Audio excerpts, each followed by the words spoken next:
Salutare! Suntem aici lângă Reghin, la o cutie care n-a fost găsit de aproape 10 ani, lăsat în paragină sus pe un munte pondeal și după ce am insistat destul de mult, după săpare, pot să arăt aici clipul pe video să se vadă.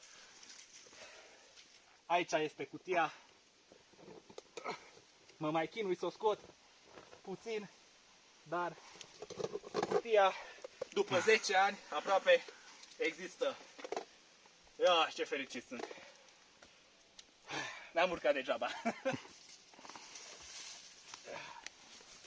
No, hai să vedem ce oferă cutia.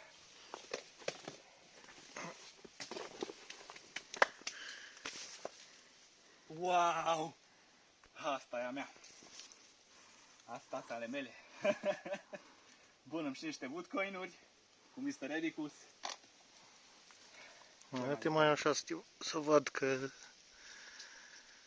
e vegetația uscată. Niște calendari și logbook-ul. Viu Dulcea. Cred că e proaspăt logbook-ul. Nu e proaspăt. Are niște nume, dar cred că vreo 3.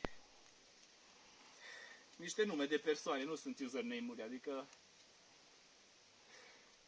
și-s logați. Deci 3 sunt logați pe aceeași dată de 2014 și primul log e din 2013 și atât ai tot logbook-ul.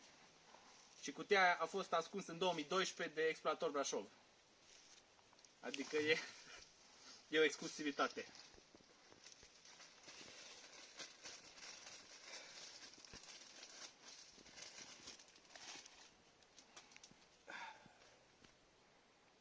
Pixul mai scrie. După 10 ani aproape. Mare minune.